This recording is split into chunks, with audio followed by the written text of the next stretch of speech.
Hi, I'm Mara Webster with In Creative Company, and I'm so excited today to talking about HBO Max's The Flight Attendant. We are joined today by actor and executive producer Kaley Cuoco, as well as actors Zosia Mamet and Rosie Perez. And Kaley, I wanted to start with you in terms of the dynamic of filming scenes going into the second season, because you spoke extensively about season one and that journey of finding the very specific tone of the series and how a lot of times you'd be trying moments in different directions, something that's a little bit more comedic, something that's a little bit more emotional, to give the creative team and the editors a lot of different options once they went into post-production. And so I was really interested if there were elements of that dynamic that continued into the second season, not necessarily in terms of finding the tone, but still having a lot of different options and possible directions of scenes. Oh, yes. Probably even more so this season. I also, this season tended to I feel like it was a lot more emotional and had a lot of darker moments than even season one did. So I was quite the advocate for, like, you guys, we got to throw something quirky in here, or like some sort of music or something that's going to bring it back up, because it did tend to get really, really heavy for all these characters at moments. And I was constantly reminding the team, I'm like, we're a comedy. Let's do something funny now, please. This is getting too sad. But yes, and I think for all of us, it was a lot of that, of the different takes and highly emotional, or is this one funny, or how are we going to do this one? Which is, I think that's what makes our show so unique. And that's kind of where the magic ended up happening. It absolutely does. And Rosie, I know that for you in season one, that you were really pushing to try and have as much of your character's arc as you could. And Steve Yockey and the rest of the team were really great in giving you as many details as they could, even if you didn't have all the scripts up front. And was that different for season two, because you've spent so much time in the fabric of this character? You know how she responds to situations differently than you did at the beginning, or did you still kind of need elements of where she was going throughout the season for yourself?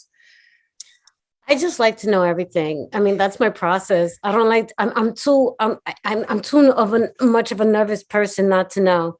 You know what I mean? So I could play nervous because I'm already nervous. Don't make me more nervous, because then I can't play nervous. I love that. And Sasha, one of the things that's really enjoyable to watch in your character going into this season is that she's in this real gray area of space. She's kind of left behind the trajectory of her past version of herself and has this idea of where she wants her life to be, but is still kind of in that middle ground with a lot of internal push and pull that comes with her as a character. And so how did you view and want to play to her kind of inner struggle and inner emotional turmoil that she's grappling with, given that she's in that gray area within herself? I mean, I think so much of it was just there in the writing, and it was sort of, to me, like more about doing less than doing more. We see this character of Annie in season one, and she's so badass and she's so together, and she knows how to fix everything. And Cassie calls on her when she needs help, when she's, accidentally maybe committed an international murder. And then we start with her in season two, and she doesn't even know if she wants to marry the man she loves or do what she does. And I think so much of that is because she wrapped up her entire identity in what she did previously. And now that she has left that job, she doesn't know who she is. So to me, it was just sort of about following the path of the scripts and bringing along everything that we'd set the stage for in season one, and just like allowing Annie to sort of find herself throughout the season. I love that. And Kaley, one of the elements that I wanted to ask you about performance-wise are the moments where you're playing to Cassie's internal dialogue. And in this season, you've got 3 different versions. You've got the present and then 2 different versions. Oh, 5. Yeah. I haven't even seen those ones yet. They're coming. There's more coming for you. Just hold on. They'll be there. Well, I was impressed enough with just watching the dynamic between the 3, because it's so wonderful getting to play to a moment in the present, but different versions of your character and how she's responding to that. And I was interested in how you kind of find that dynamic in those scenes to play against yourself, without yourself on the other side as a scene partner, and also how it actually really helps you in other scenes, knowing the internal dialogue that she's having with herself as a character. Yeah, the Mind Palace was just an insane, imaginative place this season that became very real very quickly. That was a big part of our show last season, so we wanted to make sure we had it this season. But how do we do it? We can't do what we did before. So who is Cassie going to see in there? And we realize that she's going to face herself and all these different parts of her that she hates and that she's been running away from. It was a challenge for me as an actor, which I hate saying as an actor, because I am very in the moment. The way that Rose wants to know everything, I want to know nothing. Okay. I don't want to know anything. I'm like, let's just see what happens. So shooting this with the multiple Cassies and my body doubles and myself, I couldn't do that. It was not by the seat of my pants. I couldn't ad lib. I couldn't change it. Once we locked one Cassie in, then I would go become a different Cassie, and I had to play against that version that we locked. So it wasn't like she was real, like she couldn't play against me. So it required me to have more preparation, number one, and to really commit to what I was doing instead of being like, let's see what happens in a minute. Let me warm up. It was a very different process, but I had some amazing body doubles and a girl named Monette, who was my stunt double, but she ended up doing a lot of the acting against me. And I couldn't have done it without those girls, because there's no one I'd like to work less with than myself. And basically me just working with myself numerous days. I mean, that brings me to a question for you, Rosie, because I loved the way that you talked about episode 8 and the way that you approached that really beautiful scene where she was on the phone with her son and having to express everything, but not being able to say anything to him in that moment. And that was a real moment for you of kind of taking all the preparation that you've done, all the work you've done throughout the season, and really finding it in the moment and not being sure how you were going to get there, but knowing where you wanted to get. And I was interested if there have been any similar scenes or character moments that have really kind of called on that same dynamic for you going into the second season of the show.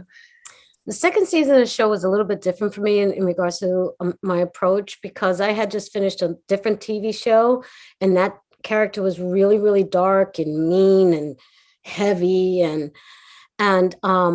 so I kind of felt a little wobbly, to be honest, trying to find Megan again. And I discussed it with Steve Yockey, and I said, I just feel so nervous. And he goes, okay. I said, maybe I should just go with that, because she should be nervous. And I said, so I kind of just had to dive in and find Megan again. And the situation that she was in allowed me to do that. And also already establishing who she was. But there was a flip. You know what I mean? There's a huge character flip for her, because when everything is taken away and you've destroyed everything in your life and you're just alone with yourself, who are you going to be? Are you going to take accountability for your actions? Are you going to just run and hide and stick your head in the sand, or are you going to fight back? And she chooses to fight back. And but how do you do that with a new person? And what I had to do was figure out, well, who is she underneath it all? Who has she always been? Did she lose herself along the way? And that was my discovery process. So it was a little bit different. And then working with Kaley, my gosh, because she's so unpredictable. There were times where I'm sure you watched the episodes where Megan is just looking at Cassie like, what? That was very real. It was very real. And I don't know if it made it in the cut, but I remember one day I actually grunted in the scene. Do you remember when? Yes. Oh, I think that made it in. Rose would also, she'd say to me, she knew what the answer would be. She'd be like, so I know what you're going to say, but like, what are you going to do for this next take? I'm like, I don't know. She'd be like, and she'd put her hands up and I'm like, I don't know. We'll see. I don't know. Maybe I'm going to lift you up. And she'd look at me in these eyes and be like, it was entertaining for both of us.